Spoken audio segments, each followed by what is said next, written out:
The wind whistled through the broken teeth of the city, a lonely sound that had been the only song here for a long, long time. Gene moved through the skeleton of a forgotten world, his boots crunching on gravel and powdered glass. He was a scavenger. His life was a constant search in the graveyards of the past, looking for pieces he could use to build a future. Above him, the sky was a pale, sickly yellow, stained by whatever the old world had burned in its final days. Great vines, thick as a man's leg, choked the rusted frames of buildings that reached for that sky like dying giants. This place had a name once, but no one from Jin's enclave remembered it. Now it was just the Western Ruins, a place of danger and of opportunity. Gene was young, with a thin face that was often serious but could break into a quick, bright smile. Right now, he was not smiling. His dark eyes scanned the landscape of collapse with a practiced focus. He was looking for the small things others missed. A spool of intact copper wire, an unbroken sheet of plexiglass, a functioning energy cell. These were the treasures that kept his people going. Most of the other scavengers from his mountain enclave stuck to the outer areas. It was safer there. The buildings were less likely to fall, and the dangerous animals that had made the ruins their home were fewer. But the pickings were slim. The easy finds had been taken long ago. Gene was different. He was drawn to the deep places, the old hearts of the city where the biggest buildings had been. The ones with the reinforced doors and the deep basements. These were the places that promised the best finds, the pre-invasion technology that was worth more than anything. They were also the most dangerous. Structures could collapse at any moment. And there were stories, old stories, of other things that lurked in the deep dark. Not animals, but remnants of the war that had broken the world. Today, his path led him to a low, wide building that was more buried than standing. It was made of a thick, gray material that had resisted the vines. A symbol was painted on one wall, faded by sun and rain but still visible. A circle with 3 lines spreading out from the bottom, like a shield. It was a military symbol. Everyone knew to be careful around the old military sites. They were often trapped or held horrors no one understood.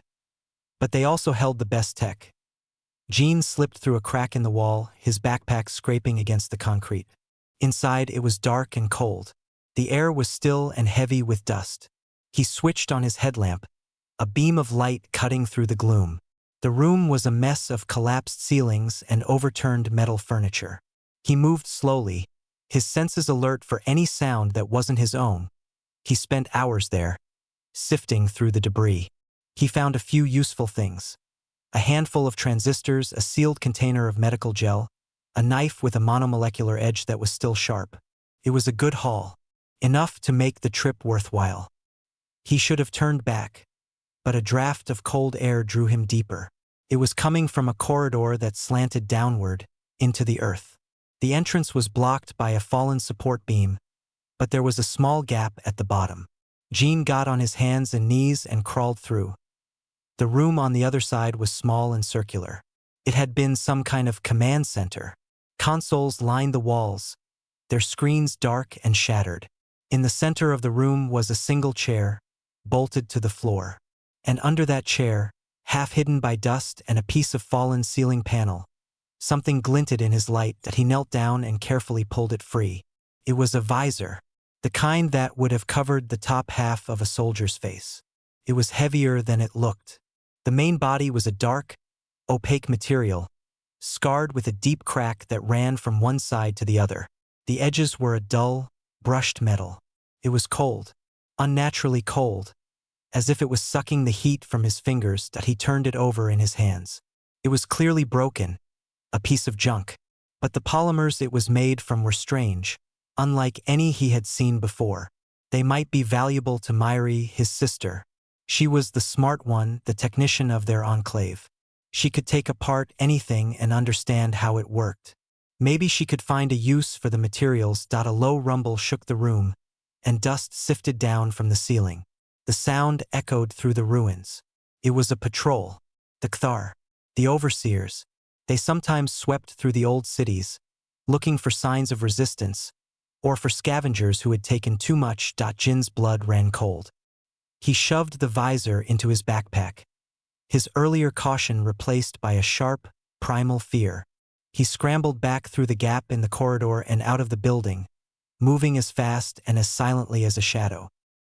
He did not stop until the skeletal buildings were far behind him and the clean, pine-scented air of the mountains filled his lungs. The enclave was hidden in a series of caves and reinforced structures high in the mountains. It was home to about 200 people. Lights powered by solar arrays and hydro generators twinkled in the gathering dusk, a tiny pocket of life holding out against the dead world below. Jean went straight to the small room he shared with Myri. She was there, hunched over a disassembled water purifier, her brow furrowed in concentration. "You're back late," she said without looking up. "Taemin was asking for you. He wants a count of the salvage." "I found some things," Jean said, dropping his backpack on the table. He pulled out the transistors, the medical gel, and the knife. Myri whistled softly, picking up the knife. "This is good. Really good. This alone is worth the trip." Then her eyes narrowed. "You went into the deep ruins again, didn't you?" "Jean, it's too dangerous. It's where the good stuff is," he said simply. Then he pulled out the visor. "I found this too, in an old military bunker. It's broken, but it feels strange." Myri took it from him. She ran her fingers over the scarred surface. "It's cold."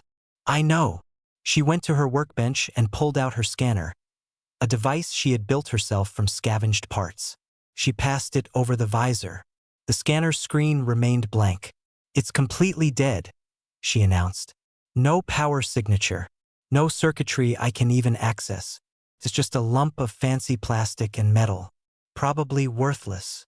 She tossed it back to him. "Get some food. You look tired." Jean caught the visor. It still felt cold in his palm. He nodded and put it on the shelf next to his bed. As he turned to leave, the scanner on Myri's bench flickered for a fraction of a second. A single line of text appeared and vanished too fast for any human eye to see. Diagnostic running. User biosignature. Accepted.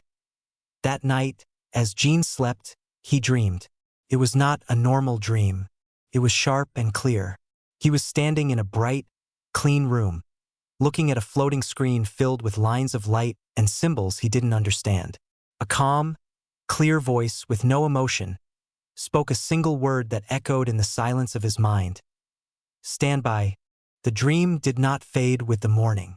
It clung to Jin's mind like a cobweb. He woke up not feeling rested, but confused. The memory of that bright room and the single synthesized word was clearer than any dream he had ever had. He sat on the edge of his bed, trying to shake the feeling. He told himself it was just stress. The encounter with the Kthar patrol had rattled him more than he wanted to admit. His eyes drifted to the shelf. The damaged visor sat there, a dark and silent shape. It looked like a piece of junk, just like Myri said. He got dressed and went to join the morning work line, pushing the dream from his thoughts. The enclave was busy. Everyone had a job. Some tended the hydroponic gardens, their arms deep in the nutrient-rich water, guiding the roots of leafy greens. Others worked in the repair bays, fixing tools and machinery with a careful, practiced patience. Jin's job today was to help reinforce the eastern fence. It was hard, physical work, hammering posts and stretching wire. He welcomed it. The strain in his muscles was a familiar feeling that helped ground him. But throughout the day, the strange feeling from the dream returned. It was not a memory. It was a sensation, a prickling on the back of his neck, the certain knowledge that he was being watched. He would stop his work and turn around, scanning the tree line, the rocks, the faces of the other workers. There was never anyone there. Yet the feeling persisted, a constant, low-level hum of unease. That evening, he found Myri in their room. She was back at her workbench, but she wasn't working. She was just staring at the scanner. "Something's wrong with my equipment," she said, her voice frustrated. "It's been glitching all day. Readings are jumping for no reason. I thought it was a power fluctuation, but the grid is stable." Jean felt a cold knot form in his stomach. What kind of glitches? Random data packets. Error messages in a language I don't recognize. It's like it's picking up a signal, but there's no signal. She sighed and ran a hand through her hair. I'll have to recalibrate the whole thing tomorrow. Jean looked at the visor on the shelf. It was just sitting there, innocent. He said nothing. The next night, the dream came again. This time, it was more intense. He was moving, but it wasn't him moving. He was seeing through someone else's eyes. A landscape unfolded before him, not in normal vision, but in a wash of colors and symbols. The ground was a grid of green lines. The trees were outlined in yellow. In the distance, a pulsing red dot moved slowly. A calm voice spoke in his mind, clear and direct. Hostile signature. Designation, Kthar Scout. Threat level low. Tracking. He felt a strange urge, an impulse that wasn't his own, to move to the left, to take cover behind a rock formation that glowed blue on the grid. That he woke with a gasp, sitting bolt upright in bed. His heart was hammering against his ribs. The room was dark and quiet. Myri was asleep in her bed across the room. He looked at the visor. The crack on its surface seemed to gleam in the faint moonlight coming through the cave entrance. This was not a dream. It was too real, too specific. The feeling of being watched was now a constant presence in his waking hours. He decided he had to talk to Myri. He had to tell her everything. He waited until the next afternoon. They were alone in the communal eating area, the large cave where everyone gathered for meals. The breakfast rush was over, and the place was quiet. Myri, he began, his voice low. I need to tell you something. About that visor. She looked up from her tea, her expression curious. I've been having dreams, very strange dreams, and I keep feeling like someone is watching me. It started the night I brought that thing back. Myri's face softened with concern. Jean, you've been under a lot of pressure. Going into the deep ruins. It scares everyone. It's probably just anxiety. It's not anxiety, he insisted, his voice tight. The dreams, they're like instructions, tactical data. I saw a Kthar Scout on a grid. I heard a voice. A voice? What did it say? It said, hostile signature. It was tracking it. Myri leaned back, her scientific mind taking over. That is specific. But Jean, it could still be your subconscious. You almost ran into a patrol. Your brain is processing that fear. And your scanner? He pressed. The glitches started when I brought the visor back. You said so yourself. She was silent for a moment, considering. It's a coincidence. The visor is dead. I scanned it myself. There's nothing in there. She reached out and put a hand on his arm. I think you should talk to Taemin. Take a few. The silence in Jin's mind was now a presence. It was a quiet hum, like a machine on standby in another room. He could not hear thoughts, but he could feel it. A cold, logical awareness sharing space with his own. The fear was still there, a tight knot in his chest, but it was now mixed with a desperate curiosity. He had to know what this thing was. He had to talk to it. He waited until the enclave was quiet, deep in the night cycle. The soft glow of the nightlights cast long shadows in the corridors. He took the visor from his shelf. It was still cold. He held it in his hands and walked. He did not know where he was going, only that he needed to be alone. His feet carried him to the oldest, least used part of the complex, the abandoned hydroponics bay. This section had failed years ago. The air was moist and smelled of old earth and decay. The growth lights were dark. Racks of dead plants stood like skeletons in the gloom. It was a place of silence and failure. No one ever came here. Jean sat on the damp floor, his back against a cold metal rack. He held the visor in his lap. The only light came from the moon through a crack in the mountain rock above. Can you hear me? He whispered into the darkness.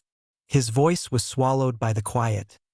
There was no answer, no sound, but the presence in his mind seemed to shift, to focus. He tried again, speaking with his thoughts.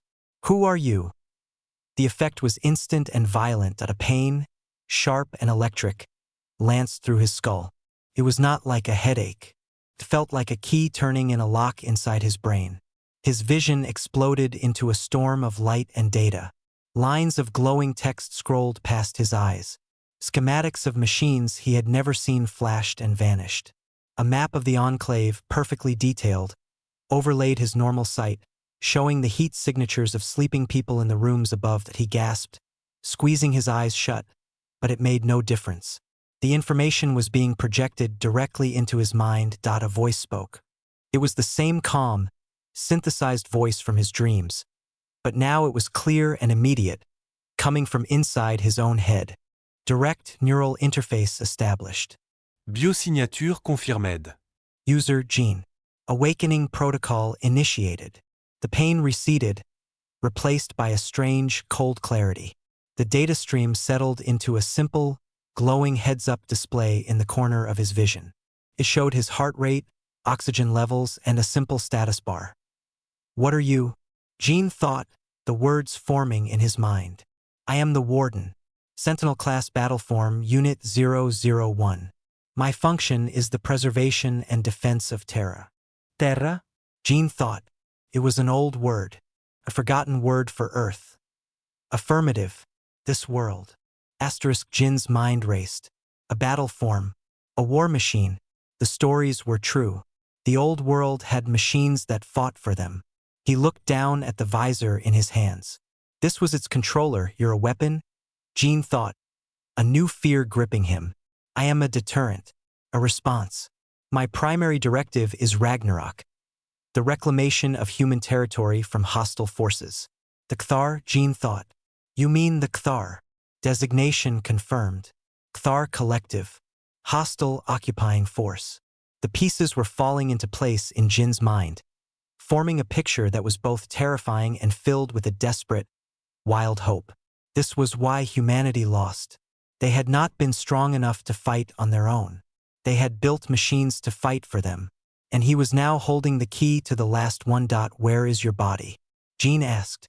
The battle form? A new image flooded his mind. It was a view from deep underground. A dark, cavernous space. In the center, shrouded in dust and rubble, was a massive shape. It was humanoid but huge, easily 3 times the height of a man. It was built of dark metal and composite materials, its surface scarred and pitted. It stood perfectly still, powered down, one of its arms buried under a collapsed rock wall. It was a giant, sleeping in a tomb. My physical unit is located at these coordinates. The Warden said, and Gene knew with absolute certainty the exact location. It was the military bunker where he found the visor. The machine was buried deep beneath it. It's trapped, Gene thought. The unit sustained damage during tactical withdrawal. Mobility is currently compromised. Access and repairs are required to initiate the Ragnarok protocol. Gene sat in the dark, his mind reeling. He held the consciousness of a pre-invasion war machine in his hands. A machine that wanted to start a war to take the planet back. He thought of the Kthar patrols, their powerful energy weapons, their armored ships. He thought of Taemin's rule of silence and hiding. He thought of the constant, grinding fear of being found. This changed everything. What do you need me to do? Gene asked, the question feeling both foolish and inevitable. You are my operator. Your organic cognitive functions provide strategic flexibility my programming lacks. You are the catalyst. You will facilitate my repair and reactivation. The Warden's voice was not asking. It was stating a fact. Gene was no longer just a scavenger. He was part of a system that was designed for one thing, to fight back. He looked at the broken visor in his hands. It was no longer a piece of scrap. It was a key, and he had just unlocked a door that could not be closed again. The silence of the dead hydroponics bay was now filled with the hum of a waking ghost, and it was speaking only to him. Gene walked through the enclave the next morning, and the world was different. The familiar sights and sounds were the same. The hiss of a steam vent, the chatter of people heading to work, the smell of boiled grains from the kitchen. But he saw it all through a new layer. A faint, glowing grid seemed to lie over everything, a ghostly map only he could see. In the corner of his vision, the Warden's display remained, a constant, quiet companion. He had spent the rest of the night talking to the presence in his mind. It was not a conversation with a person. It was like querying a database. The warden had no feelings, no opinions. It had directives and data. And it had shared that data with Jean. He now knew why the war was lost. The Cthar had not won with better soldiers or stronger ships. They had used a coward's weapon. The warden showed him records of the final battles. Human soldiers, strong and brave, suddenly dropping their weapons. Their eyes would go blank. They would stumble, confused, then fall into a deep, unwakeable sleep. Some never woke up. Those who did were often left with broken minds, unable to care for themselves. The Cthar weapon attacked the human brain itself. It scrambled neural patterns, turning the world's greatest armies into helpless, sleeping children. The war was over in days, not years.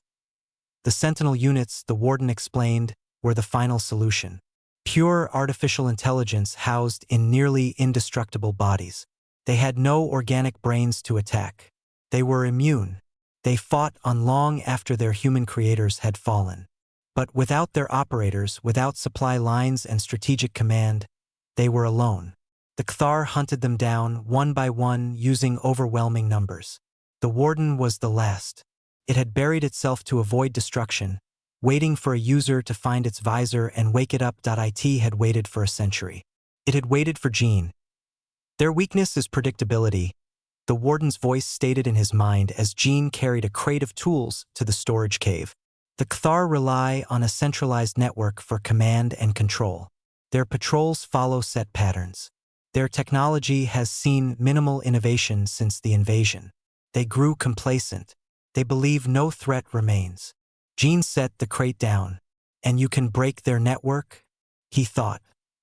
The Ragnarok protocol is a multi-stage operation. Stage 1 involves the deployment of a tailored data spike into their primary command hub. This will induce systemic failure across all local units. Create chaos.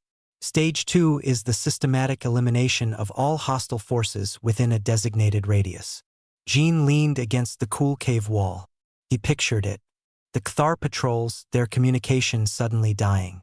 Their weapons failing. The fear they had inflicted on humanity for generations finally turned back on them. It was a powerful, intoxicating thought. But then he looked at his hands. They were the hands of a scavenger used to carrying and fixing, not fighting. You said your body is damaged, Jean thought. Trapped.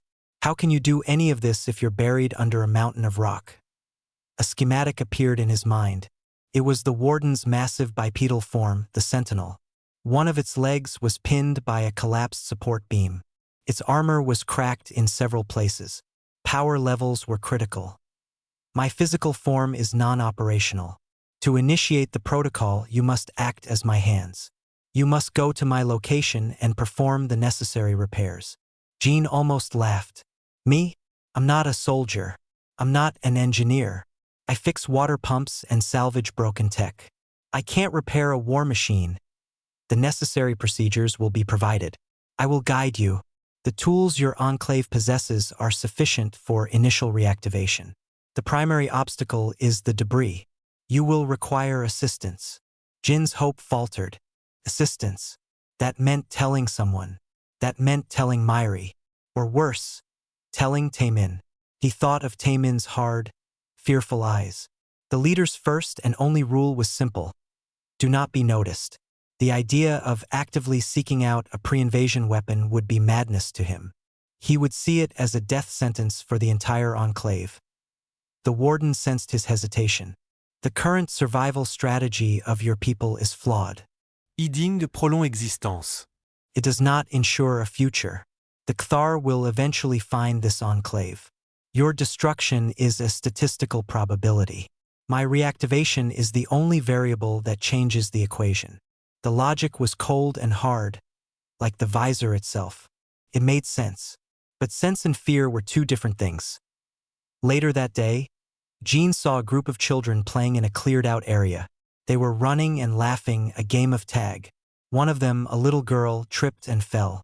She scraped her knee and began to cry. Her mother rushed over, picked her up, and comforted her. It was a simple, human moment. The warden's voice was quiet in his mind. My core programming is to preserve that. The freedom of human children to play without fear. the ability of a parent to comfort their young. These things were taken. My purpose is to return them. In that moment, the cold machine logic was gone. The warden was not just a weapon. It was a promise made by the old world to the future, a promise that had been broken, and that Gene now held in his hands. He knew what he had to do. He could not do it alone. He would have to take the risk. He would have to tell Myri everything. He would have to make her see the promise and not just the weapon. The future of the Enclave, the future of those laughing children, depended on it. The time for hiding was over. Gene found Myri in their room, meticulously sorting a box of salvaged resistors. He stood in the doorway for a moment, gathering his courage. The warden's presence was a steady hum in the back of his mind, a silent observer. "Myri," he said, his voice tighter than he intended. "We need to talk. About the visor." She looked up, her expression a mix of concern and impatience. "Gene, we already talked about this. You're stressed. You need to rest." "It's not stress," he said, stepping into the room and closing the door. He held up the damaged visor. "It's real. It's an AI, a military AI from the war. It's called the Warden." Myri stared at him, her face blank with disbelief. Then she shook her head. No. "That's impossible. I scanned it. It was dead." "It's not dead. It's linked to my mind. Talks to me. It showed me things." The words tumbled out of him. He told her about the dreams that weren't dreams, the tactical data, the feeling of being watched. He told her about the buried war machine and its purpose.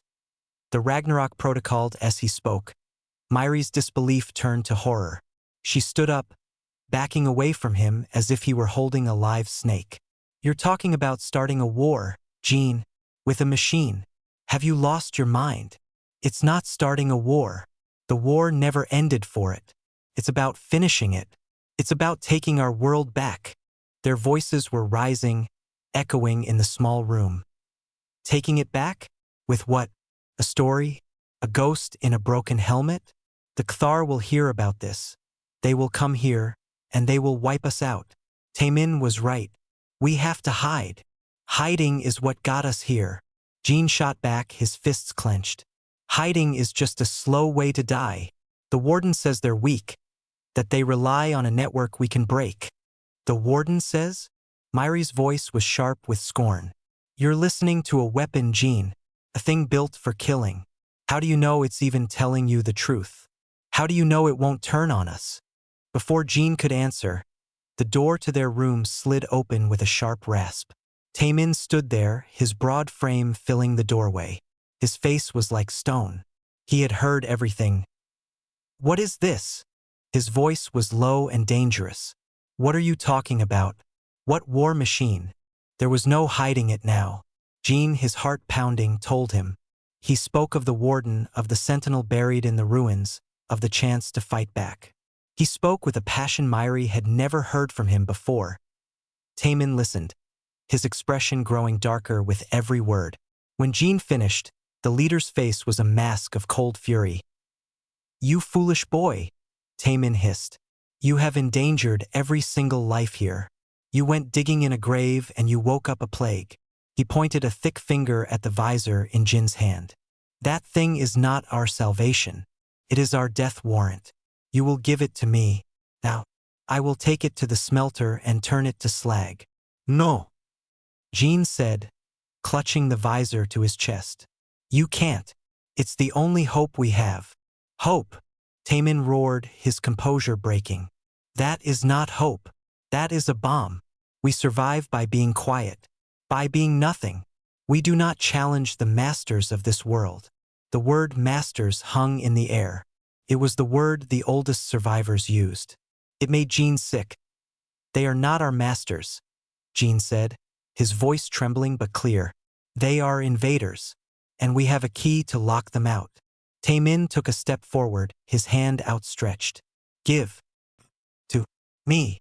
At that exact moment, a piercing electronic shriek cut through the mountain air. It was the alarm from the perimeter watch. One long, continuous blast. It was not a drill. It was the signal for a Kthar incursion. All the color drained from Taemin's face. He looked from the alarm speaker to the visor in Jin's hands, his eyes wide with terror. "You see," he whispered, his voice cracking. "You see what you have done? They know." Panic erupted in the enclave. People scrambled, grabbing children, running for the deeper shelters. The sound of shouting and crying filled the corridors. Jin stood frozen, his argument with Taemin forgotten. The Kthar were here. Now. Then, the warden's voice was in his mind, calm and clear as ice water. Kthar Patrol. Designation, Reaper 7. Unit strength 12. They have detected my low-power emissions. They are here for me. What do we do? Jin thought, his mind screaming with fear. A tactical map of the enclave's entrance and the surrounding mountain paths appeared in his vision. For red dots moved up the main trail. For more were flanking through the eastern rocks. The rest held position near their transport. They are confident. Their formation is standard. Predictable. You must direct the defense. Me? How? You have knowledge they do not. Use it. Jin turned to Taemin, who was staring out the door at the chaos. Taemin. Listen to me. There are 12 of them. For on the main path, for coming through the eastern crags. Taemin spun around, his eyes wild. How could you possibly know that? The warden sees them. It's showing me. We can beat them. We have to funnel them into the kill zone by the old stream. It was Myri who spoke next. She had been silent, watching Jin, watching Taemin. She looked at the terror on people's faces. She looked at her brother, who was suddenly speaking with a certainty he had never possessed. She made a choice. He's right, Myri said, her voice surprisingly steady. We know this terrain. They don't. Jin, the warden, it can give us their positions. We can use that. Taemin looked between them, a man torn in two. The old way of hiding was failing before his eyes. The new way was a terrifying leap into the unknown. Another sound echoed from outside, the distinctive high-energy crackle of a Kthar plasma rifle. Do it, Taemin said, the words seeming to cost him everything. But if this fails, Jin, our blood is on your hands. What followed was not a battle of lasers and explosions. It was a hunt. Jin, guided by the live feed in his mind, became the Enclave's nerve center. He didn't fight himself. He directed others. He told the hunters with their powered crossbows to aim for the narrow pass where the eastern team was exposed. He pointed out the loose rocks above the main trail that could be triggered to fall. He warned of the precise moment a Kthar soldier was about to round a corner, allowing a defender with a shock prod to be waiting. They used traps they had set for animals. They used their knowledge of every hidden path and unstable ledge. The Kthar, expecting frightened scavengers hiding in a hole, instead found a coordinated, intelligent defense that seemed to anticipate their every move. The fight was short and brutal. The Enclave lost 2 people. The Kthar patrol of 12 was completely eliminated. Silence returned to the mountain, broken only by the moans of the wounded and the crackle of dying alien technology. The defenders looked around, stunned by their own victory. They had never fought back before. They had never won. Jin stood amidst the aftermath, the visor still cold in his hand. He looked at Taemin. The leader's face was pale, his shoulders slumped. The old way was broken. Their home was exposed. The cost of their victory was the end of their hidden life. They had fought back. And now there was no going back. The silence after the fight was heavier than the noise of battle. The air smelled of ozone and burned metal. People moved slowly, tending to the wounded, staring at the fallen Kthar soldiers with a mix of fear and awe. They had won, but their home was no longer a secret. The mountain felt exposed. Taemin stood near the broken gate, his face ashen. He looked at the 2 bodies of their own, covered with rough cloth. He looked at Jin. There was no anger left in his eyes, only a deep, hollow exhaustion. The truth was undeniable. Hiding was no longer an option. The world had come to their doorstep. We cannot stay here, Taemin said, his voice rough. They will send more, a larger force. They will burn this mountain to the ground. The Enclave gathered, their faces lit by the flickering emergency lights. All eyes were on Jean. He was no longer just the young scavenger. He was the one who had seen the enemy before they arrived. He was the one who had guided their hands. Jean held the visor tightly. He could feel the warden's calm, waiting presence in his mind. He knew what had to be done. It was the only path left. "We have to go to the source," Jean said, addressing the crowd. His voice was clearer and stronger than he felt. "There is a weapon, a real one, buried in the ruins where I found this." He held up the visor. "It's called the Warden. It was built to fight the Cthar, to win, but it's trapped. It needs our help to wake up." A murmur went through the crowd. Fear, disbelief, but also a new spark, the spark of hope. "It is our only chance," Myri said, stepping forward to stand beside her brother. Her support was quiet but firm. "Staying here means we wait for death. Going to the ruins, it means we fight for a life." There was no vote. There was only the grim understanding that they had run out of choices. They worked through the night, gathering everything they could carry: tools, weapons, food, medical supplies. At first light, a small group led by Jean, Myri, and a handful of the best hunters and mechanics left the only home they had ever known. The rest, led by Taemin, would follow a day behind, moving slowly and carefully through the hidden paths.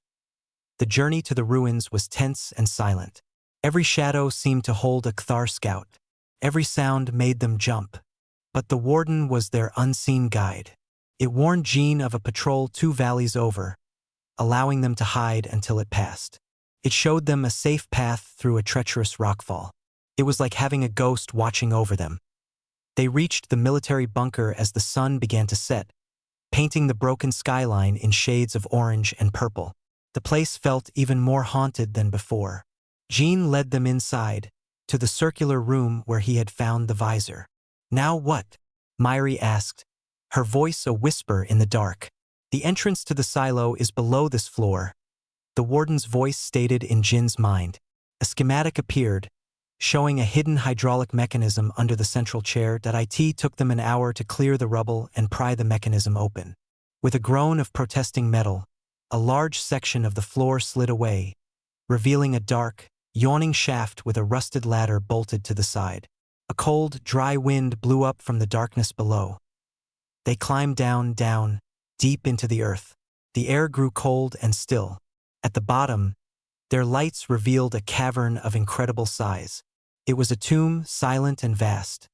And in the center of it, shrouded in dust and webbed with cracks from a long-ago collapse, stood the Sentinel. It was even larger than Jean had imagined from the Warden's vision.